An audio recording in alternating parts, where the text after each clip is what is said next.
What? I understand how to do a job like this, but there are a lot of things in this world that I do not understand.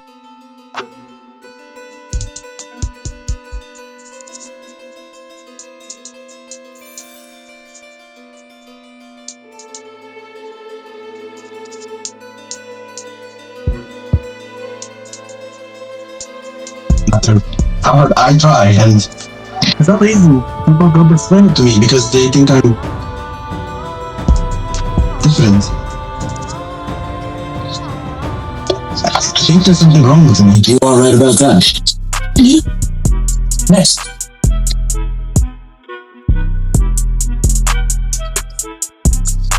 Thank you for the driver. Looking out for my interests, not yours. I'm no hero. Looking out for my interests, not yours. I'm no hero. Okay, there's a reason why I'm going to show you this before he comes on as a guest, because I want you to know that he has some amazing content. Jeff Brown, he has a lot more in-depth, rich material than I do on this subject, so I would encourage you to check out his stuff. Mine is really random and just whatever, but his is very organized, and I've had a chance finally to look through it, and I pretty much agree. If there's anything that you find troubling or you might have some questions, please let me know, and then we can discuss it together and not necessarily have to come to an agreement, but we can come to an understanding. And even if we have differences of opinions on certain matters of this topic, that's okay. Like, some people are really into the AI thing, some people think it's totally evil, but as long as we accept each other's differences, we can work together and grow. That's what business should be about. All right. Have you noticed a few things about your child that you never noticed before? Perhaps they were once cute and cuddly, but now they're more like this. I am Groot. I am not boring. You're boring. You know what's boring? Sitting there playing that mind-numbing game. It's very possible that your child might have this diagnosis. Diagnosis? Puberty. Whoa, what? Okay, time to shrink now. You should expect an increase in body hair, especially on your face, chest, armpits, and... Thank you, that's enough. You may also experience strange and powerful new urges. Okay, let's get you back in your luggage. Now, your child might be a teen.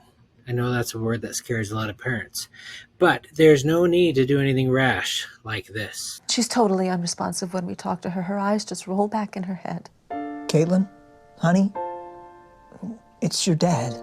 With no hope that their daughter would ever recover, the Taggarts decided to seek legal permission to end Caitlin's life.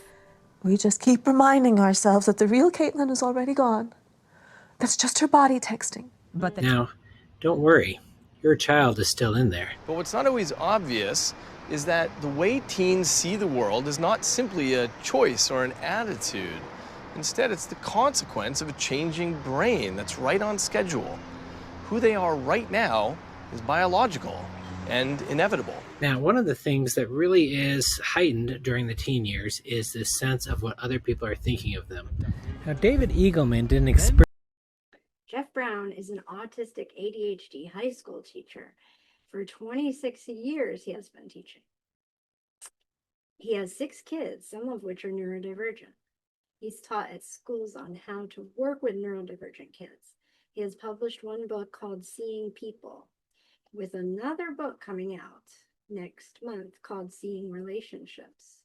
His website is www.jeffbrownsclassroom.com. You could follow him on Facebook, Instagram, YouTube at Jeff Brown's Classroom, or TikTok. TikTok is Jedi Master Jeff Brown. Funny. Right, so without further ado, here we go. And here's a little clip from his classroom. Jeff Brown's Classroom online is a variety of videos where he explains what it's like to be a neurodivergent kid growing up. And also simple things like puberty and acceptance and biological changes. Parent more than they need a friend. Oh, fun! That'll be off the hook. LOL. Stop talking like that. Wait, where's Jordan? Now, this fear of what other people are thinking of them can oftentimes translate into status anxiety, which is this desire to be popular. And I have another video on that, which you may want to check out. And this actually can reduce their life satisfaction and their happiness, as is kind of shown in the movie Dora, where her cousin Diego is just miserable because he's just so concerned of what other people are thinking of him. Good. So it's great to have you on. I'm so excited to chat with you and just pick your brain a little bit. We're just starting out here. It's a new adventure for us at Kainos Joy Podcast. Okay. We're so thrilled to just have different voices to illustrate what we've been trying to articulate ourselves in our small little corner of Connecticut. It's just hard because a lot of people don't know exactly who we are and what we're doing. So they just get little snapshots here and there. Well, where are you? Because I'm in Connecticut. Yeah, Where are you? I'm in Colorado Springs, Colorado, actually. Oh, nice. Beautiful. Yeah. Oh, love it. Yeah, I teach high school. I've been teaching for 26 years. I teach a relationships class, a child development class, and a living skills class to high school kids. And I was only diagnosed about 2 years ago when I was 49, and with both autism and ADHD. Yeah, but it's kind of one of those things where, you look back and realize that I should have known a long time ago. Childhood, as you mentioned, I had a hard time making and keeping friends, and there were more than a couple times when I thought that I had friends, but it turned out that didn't work out so well. Like when I was in middle school and I had went to sit down with a group of friends that I thought were my friends, and they got up and moved somewhere else. And then I got up to move with them, and they moved again. And then I realized it was me that was the problem. And then something like that happened when I was in high school as well. It was kind of this overall. I didn't realize like I missed most of the social cues that tends to happen for a lot of us neurodivergent folks. I think it was because of that I kind of wanted to understand what I was missing. So that's why people and human interaction and human behavior and relationships kind of became my special interest, which is why I teach what I do, teaching relationships and child development also. Well, those kind of social cues are pretty harsh. I mean, Yeah. people getting up and leaving. I hope people don't do that to you nowadays. No, But things kids are, can be things are much mean. better now. Yeah, exactly. But the difference, but wait a minute, let me just say this though. Kids could be mean, but at least they're honest. I've had situations where, they're not like getting up and leaving as I come to sit down, but in adulthood, it's been more about, well, we'll just talk about you behind your back. That's almost worse. Yep, very much so. So Yeah. yeah, that's kind of why I really studied people, studied interactions, studied all those kind of things. So I've actually gotten really good at reading people now, which is why I wrote the book Seeing People, because it's about using that skill to try and understand and seeing people and seeing. So I'm a lot better at picking up on social cues, but I don't do it intuitively like most people. It's more analytically, which is one of the reasons why, masking exhaustion and being exhausted from using that all the time is been a real issue for me as well. Oh, when you were talking about the people that got up and left, Uh-huh. I still feel like there's something there. Because now you work with high school students. Yes, So I do. if you see something like that happening, how would one, because I'm in the education field too, how would one intervene? So you said that you wrote the book Seeing People, which by the way, I did purchase my copy, so I'm getting Oh, it nice. in the Okay. mail soon. Oh, I excellent. look forward to reading it. Oh, good. But yeah, I'd love to know more about, how are you seeing people? How, what are you learning from your own students? Are you picking up on their social cues, and how do you intervene? When to intervene, when not to intervene, that kind of thing. Because us neurodivergents can sometimes stick our nose in business that shouldn't be, stay in our own lane kind of thing. So how do you navigate there? Yeah, well, that's the real trick, isn't it? Yeah, I have gotten a lot better at being able to see what's going on with the kids, their interactions, the way they interact with each other, how they see it, and so I can typically pick up when things aren't going so well. I would say when I first started teaching, I've been doing it for 26 years now, I was a lot more likely to jump in and intervene more often. But I found that oftentimes that makes things worse. And so if I do intervene, it's usually in a lot more subtle ways now. Like typically I'll just talk with the student that happens to. I don't necessarily go up and say, "Hey, we need to get everything figured out here, and you need to do this Right. and you need to do that." Right. So what I do more now is I'll talk with the student that is struggling and maybe or the other students say, "Hey, what's going on?" and just talk and ask them about that and maybe give them a few hints and clues on things that might help and see if that works or helps rather than get in there and try and get everything figured out for them. Yeah, right. So have you had experience that made you feel like you didn't fit in growing up too, or was it always just surprising, I guess? Was it always a shock to you? Well, yeah, it feels like it was oftentimes I'd find out after it all falls apart. Like I thought things were going good when I was growing up. Same thing with like dating. Like I would catch the memo too late about Mm, people.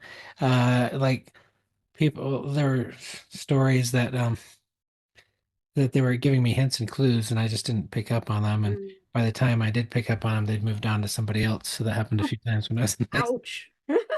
Yeah. Ouch. So yeah, that was a thing also. Well, it But worked out good in the end, right? You're married now and yes, I'm married. I have happy. six kids now, so it Beautiful. worked out pretty Yes, well. that's good. So it worked out. I'm partly because um I just I relied more on just direct communication rather than looking for signs and hints and clues. And Mm, so I told my wife straight out that I was interested in her when we were dating, and mhm, she was luckily handled that pretty well. So mhm. yeah.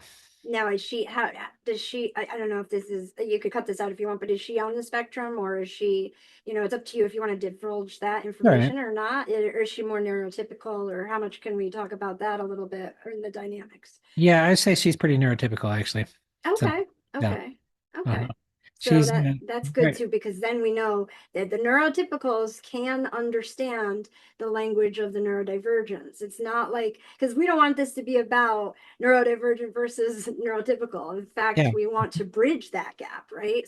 Yes, So exactly. yeah, tell me about how that went. Some of the ups and downs in your early marriage, or Well, my wife has always been very kind and patient, and so I think that's just the key.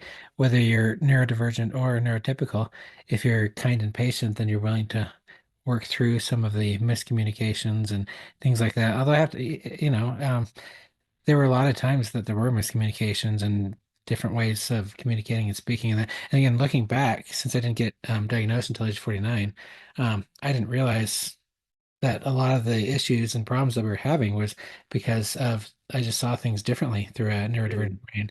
And looking back, I think I blamed it on other things in our marriage, but it would have been so much mm, easier to know that it's just a different way of the way we see. So it's easier now, actually. I think things have gotten better since I got diagnosed. I mean, it was already good before, but I think it got even better because um, I feel like I'm a lot more understanding of the differences and I'm just more patient with it. I'm like, well, that's just oh, that's interesting. one of the Yeah. things that we have to work through, being Mm. mixed brain marriage type of thing.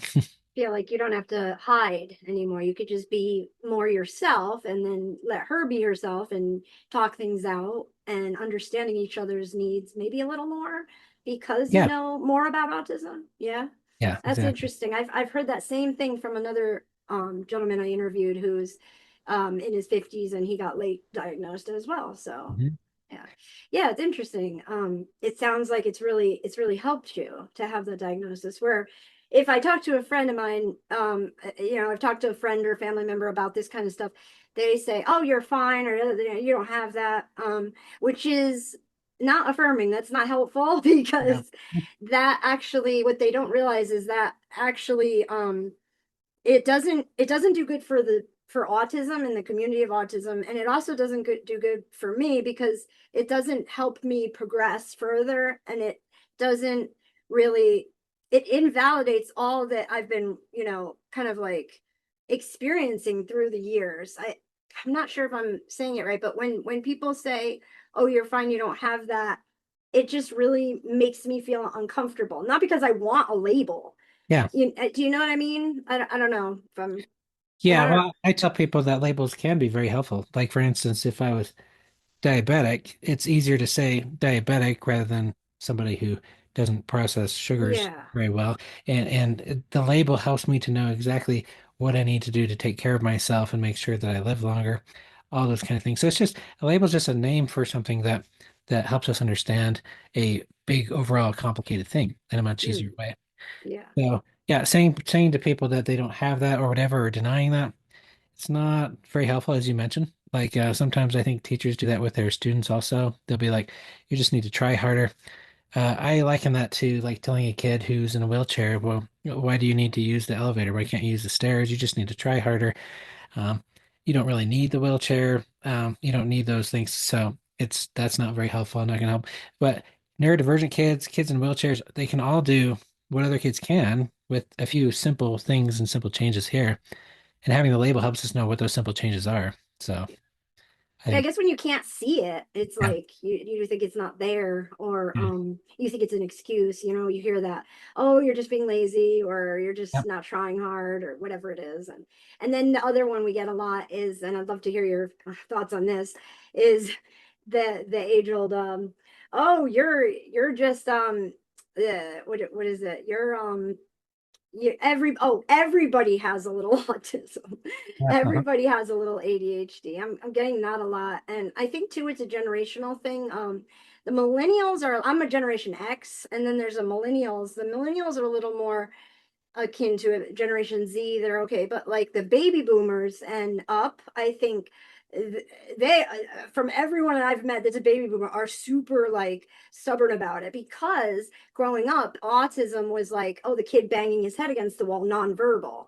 And Yeah. so for them to make that mental shift to somebody that they're friends with, it's like, wait a minute, it's almost like offensive. No, you're not that, and it's hard to reach that person who has so many layers of walls built up already about labels, because there weren't labels back in the day. They just didn't have a name for these things. So now that, and then people will say, oh, they're just labeling everything, and there's misdiagnosing, people are overly sensitive these days. And there are people that are falsely labeled thing for sure. And some people say they're ADHD and they're actually not. That is a thing.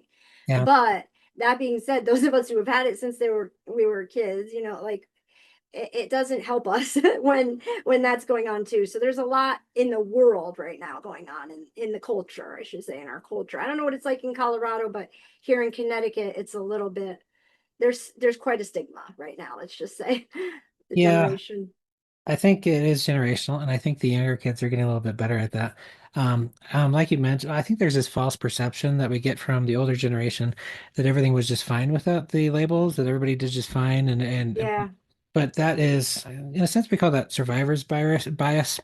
It's kind of like people who say, well, we didn't wear seatbelts, and so and I Yeah. survived just fine, right? But the Yeah.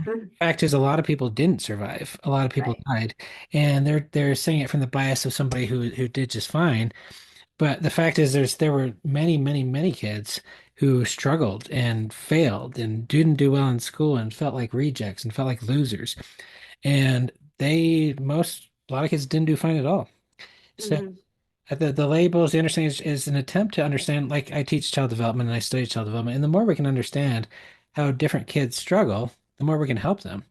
And when we figure out different types of ways that kids struggle, we give that a name. That's what we call a label, like autism, Hmm. Hmm. ADHD, kids who struggle with different things in their brain, like dopamine regulation issues and things like that. So, yeah, it's unfortunate that there are some people, definitely not all, but some people don't have the ability to change their minds when they get new information. Yeah.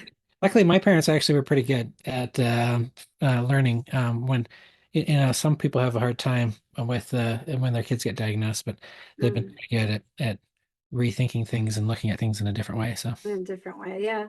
I mean, there's boxes everywhere out there. Think about it, like even in society, we have to fit in a box, yeah, right? And uh-huh. so why are you saying stop the labels, but then you're making us go to work or you're making us go to school or you're making so that's a box right there. Oh, yeah, It's almost, it's easier if we can label things. I mean, it sounds like generic and but even people, and because you can help them better. That's why we create IEPs for kids, so they can have a better education and have the tools that they need.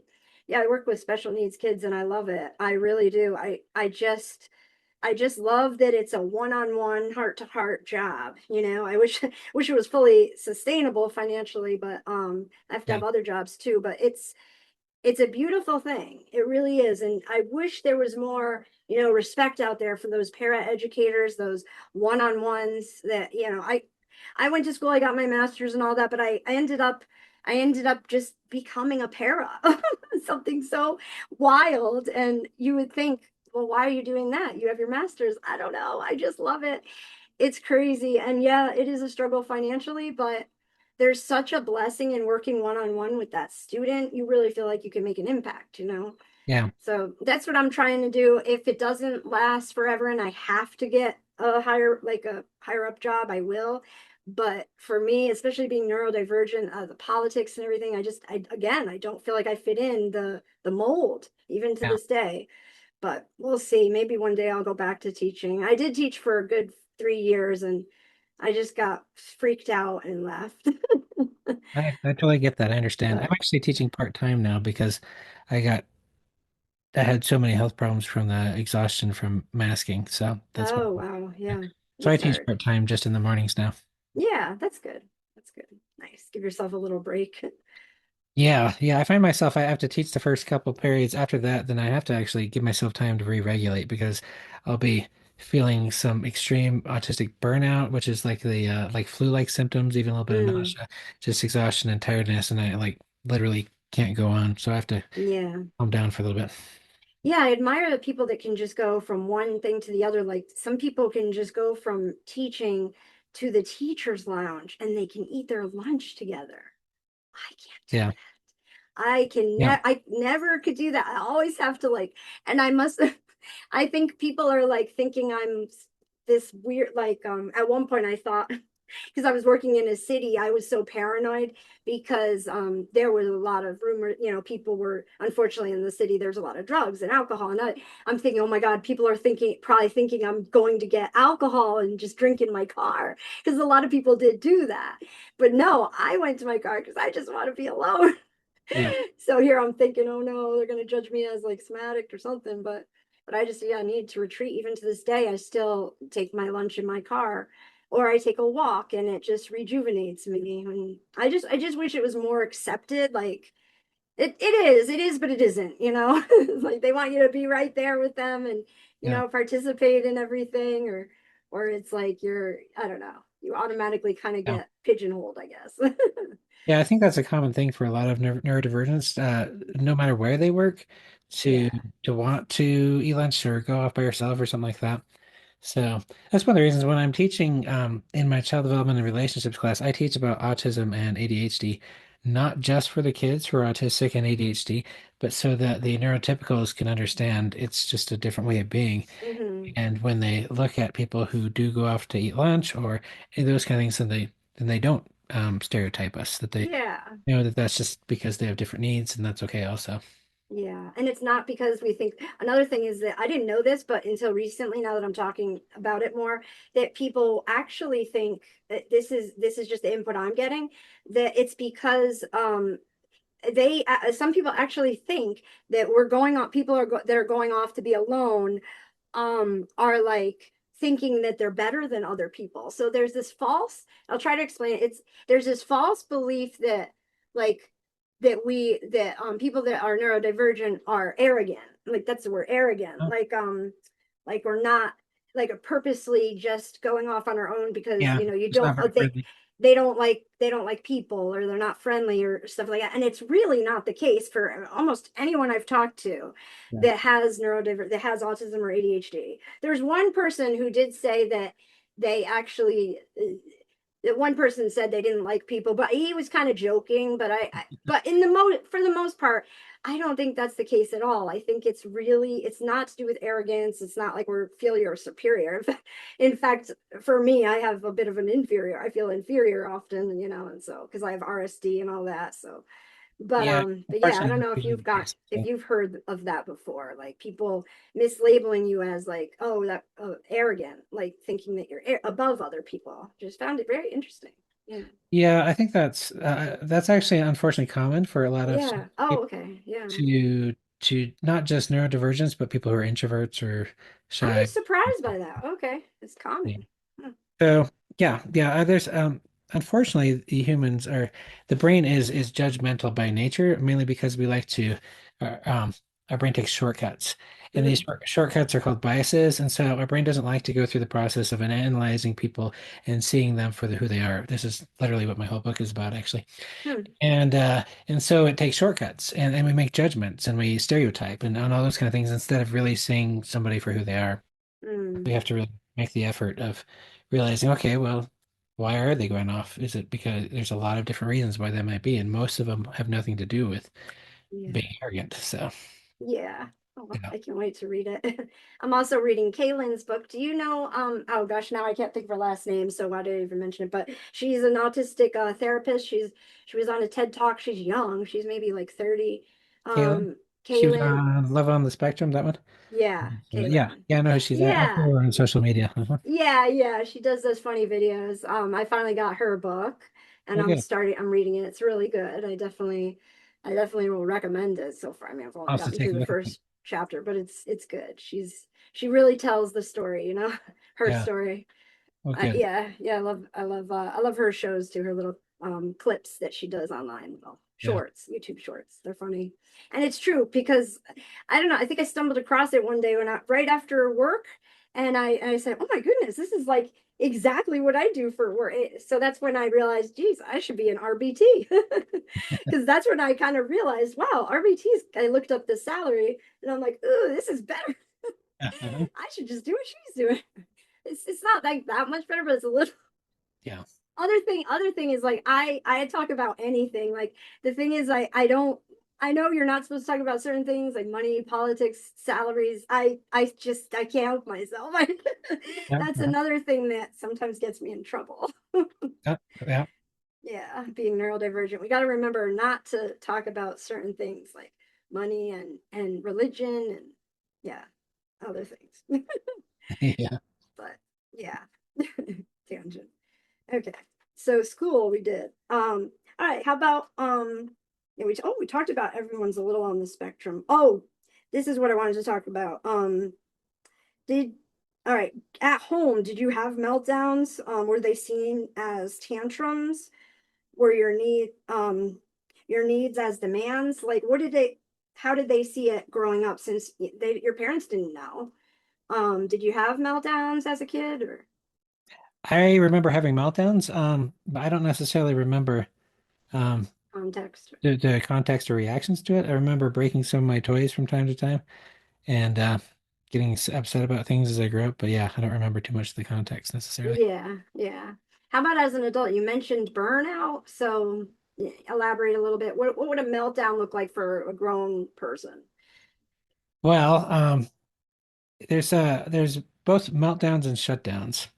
I think shutdowns are oftentimes more common for a lot of us, especially when we're around different people and things like that. We might, instead of melting down, we do a shutdown, which is you just kind of stop talking, kind of withdraw, and really just are kind of unable to continue to participate in whatever's going on. So when I'm getting more and more exhausted, more tired, and more just overall, then I'm more likely to have a shutdown. But yeah, there are times when I find myself getting overwhelmed and things like that also. I found actually, again, this has been very helpful since I got my diagnosis because now I'm able to recognize the signs before a meltdown happens. And so I realize I need to withdraw before I get any further, that I'll continue where in the past I was just like, okay, I need to fix this problem. I need to fix Mm, whoever's doing this. I need to do all that. And then things would just get worse and worse and worse. But now I'm like, okay, I can't handle this right now. So I just have to withdraw and let myself come down. And that's made a lot less meltdowns and shutdowns over time. So mm. that's been helpful. You talk about that a little bit in your book too, or just merely the Um, that one, not as much with that one actually. So, there's a little bit of stuff in there about that. mm. Yeah. Mhm. Are you planning on writing another book? I actually, yes, I did actually. In fact, I finished a second book. My editor is going through it right now and finishing it up. But my second book's called Seeing Relationships, and it's about kind of the patterns and how people interact with each other and the ways that I learned how to understand the way people interact as an autistic person, but also just as a high school relationships teacher. So there's a lot of learning through pattern recognition, which is really good for neurotypical neurodivergence. I mean, we tend to see things in those kind of patterns. So Yeah, that's true. So, and I guess getting back into the work atmosphere, now we're moving on to work. What would an autistic or autism friendly workplace look like if you had the ideal, if you were, let's say, the superintendent of schools, or if you were the manager at a job, if you were in retail or something? What what would you do for your autistic employees, or would you just lay something out in general? I would say get rid of the lights anyways, because who doesn't like incandescent lights as opposed to fluorescent? But I don't yeah, know. I think there's two aspects to a neurodivergent friendly workplace. The first one can be just overall general policies, like, sensory issues taken care of. It might be lights that you mentioned. It could be sounds or things like that, or just the general atmosphere and things like that. So I think that would be an important part of it. But I'd say the second one is be more important, which is managers and bosses and owners who have an understanding of differences in the way a neurodivergent brain works, and maybe more of an open communication with an autistic ADHD person or ADHD person, with the ability to talk with them about what are your needs, what helps you be the most productive, and what things takes away from that. And what I think that would be even the more important aspect of having a neurodivergent friendly place. Um, I feel pretty lucky right now because I've got a admin team at my school who's been really good at that. So when I first got diagnosed a couple of years ago, I went and I realized I'm just not going to be able to do full time anymore. I'm going to have to go part time. So I sent them an email. I even sent them a couple of the videos that I made in YouTube explaining autism and things like that, and they were really understanding. And so part of it is, as a neurodivergent person, learning how to communicate that to your manager, but also the other part is having a manager that understands brain differences, is not judgmental, and realizes that an autistic ADHD person can actually be a really valuable member of the team, and that having a few accommodations brings the best out of everyone. And so I think the most important part of a neurodivergent friendly workplace is that understanding and an ability to talk with their neurodivergent employees about what helps them and what makes their atmosphere better for them.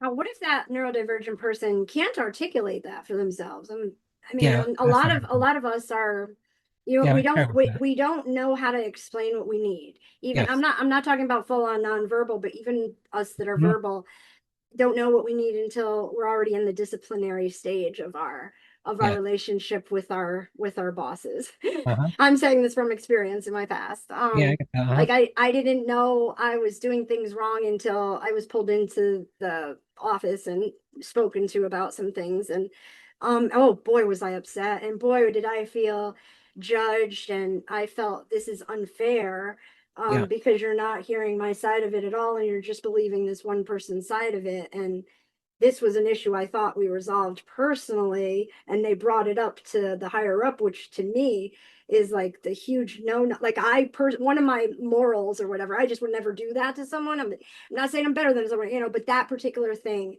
I stand really strong for justice, and like Oh, yeah, yeah, yeah. not throw people under the bus like that, especially if you could just work it out. It's like, and I just thought, wow, it really touched, really hurt me to the point, to the core, where I want to help people so that doesn't happen to others. You know what I Yes. mean? So how do we help those that don't know how to advocate for themselves? Like, you have any Well, yeah. ideas? Or Well, that's where I think again that comes more from.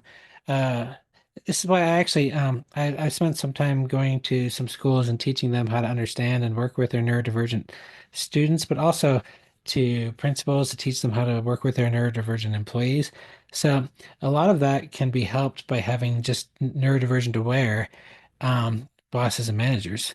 Like like as a teacher, I can see when a neurodivergent student is like going down this road of getting themselves into trouble with other kids, partly because I know what's going, I understand that, so I can go up and say, hey, I know this is what's going on with you. I get that too.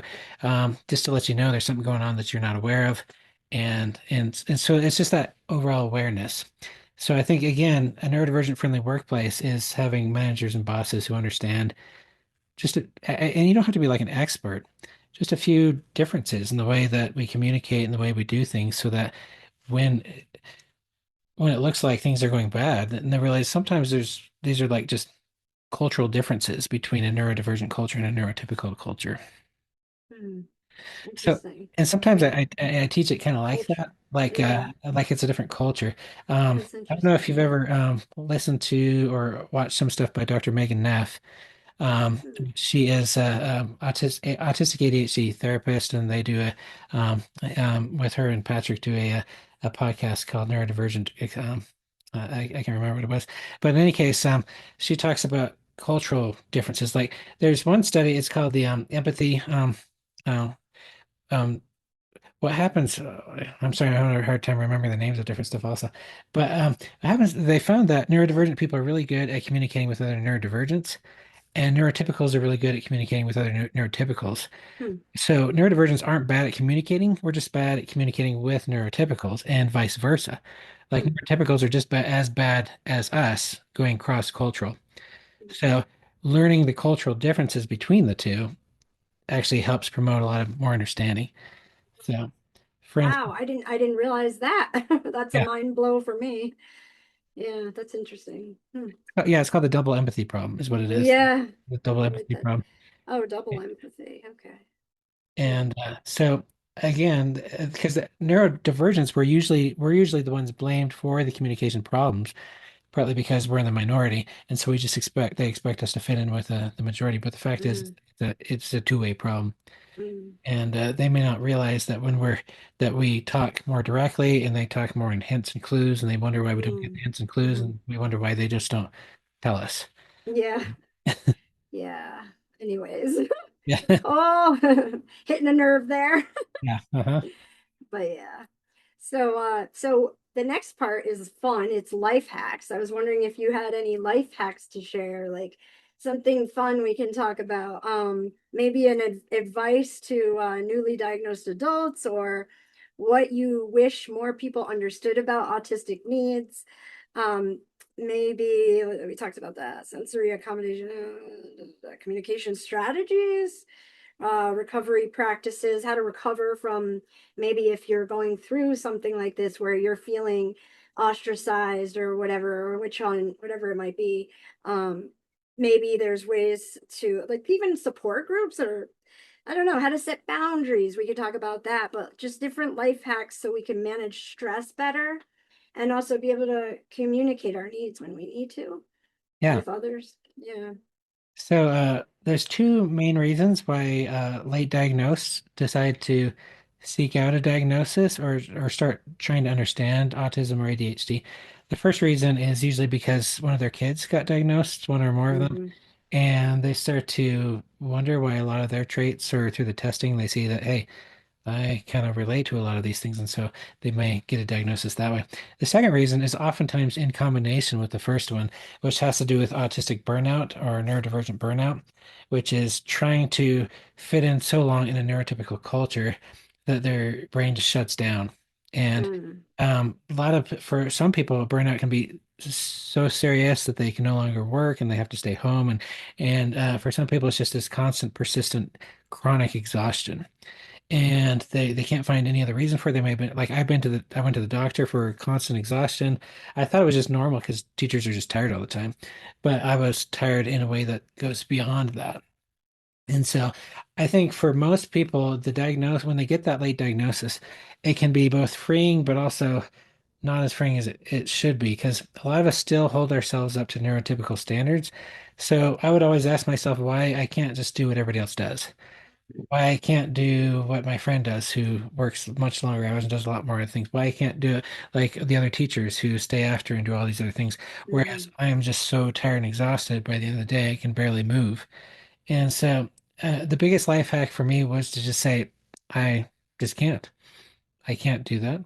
And Mm. I have to learn how to accept that. And it's what we call internalized ableism. where we think of ourselves as lesser because we're not as productive as other people.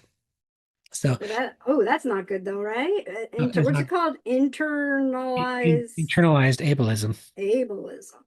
Yeah, that's where Oh, ableism is where you judge people who are disabled for being less, right? right, right. But internalized ableism is where we judge ourselves for being Mm, less, for not being able to do the same things that other people can do.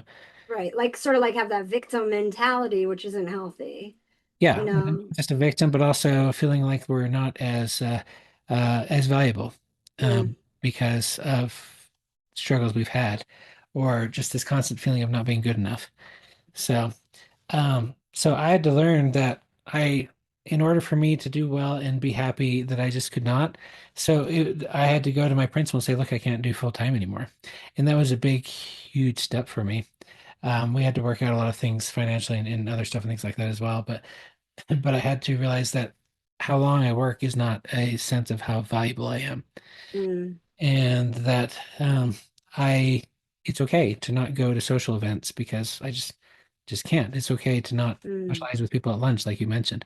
So a lot of the diagnosis gives us a permission to accept being different from other people, mm, and so that's why it's a good thing for a lot of us. mm. Yeah. So there was a lot of understanding and compassion from your principal, it sounds like. Yes, I was lucky. I have a great principal, I have great assistant principals, and they've been very understanding and compassionate as I've communicated with them what I can and can't do and stuff like that. So I think that's helpful. That's one of the reasons why I've decided to try through social media, through my YouTube videos, to try and educate other people and bosses and things like that, just like my video that you saw on interviewing for a job. Because there's most people aren't as lucky as I've been with a boss that understands, and sometimes it just takes a little bit of change and understanding that there are different brains out there, and we can all work together well if we just have better understanding of what that is. Were those colleagues with you in that video or just friends or? Yeah, those were other teachers with me also, Mm, so they were very That's helpful. that's lovely. I love that. That was great. With the turtle. She didn't notice the turtle. Yes. Yeah, yeah. Trying to think now because I'm getting tired too now. We're So gonna wrap it up soon, so don't you worry about that because I can't last too long either with these. But I did have another. I did want to touch upon a couple more things. I just want to make sure because there's things I don't want to leave out. sure. And just bear with me because this is my first interview since I'd say about 9 months ago, and I've been going through this. I'm gonna cut. Been going through a really challenging divorce, so I'm sorry. yeah, it's another layer of things that has been very difficult. Yeah, I'm sure. Yeah, not good. So we're just praying he's gonna get himself. He needs to go to a rehab, is what he needs. Yeah, that Hopefully makes sense. Yeah, he can, get well and then be better father and everything. yeah. Yeah, I just wish the best because we're, known each other for a very long time, like 25, 22 years. Oh, wow. 22 years, yeah. Yeah. Like 10 years married, so yeah, I'm it's so rough, sorry. but Yeah, that's hard. yeah, so now I have to either sell or refinance the house. There's just all these things that, yeah, definitely I've been through burnout multiple times through this stage. And I'm also trying to keep my job. So it's extremely difficult for me right now. Yeah. I'm not gonna lie, it's very hard. But I do have, I happen to have a faith too. My faith helps me. I try not to talk about that too much because I used to obsessively talk about it because it was one of my obsessions was talking about Christian mysticism and all that. But now I'm just, more of like at peace with it. And like if people have questions, they can ask, but I'm not like, I never liked to preach whenever, people, I don't like to preach at people, but I do not like Western evangelical people coming at people saying that they're going to go to burn in hell forever if they don't believe. That I didn't like because it was mean and it's not nice to treat people like that.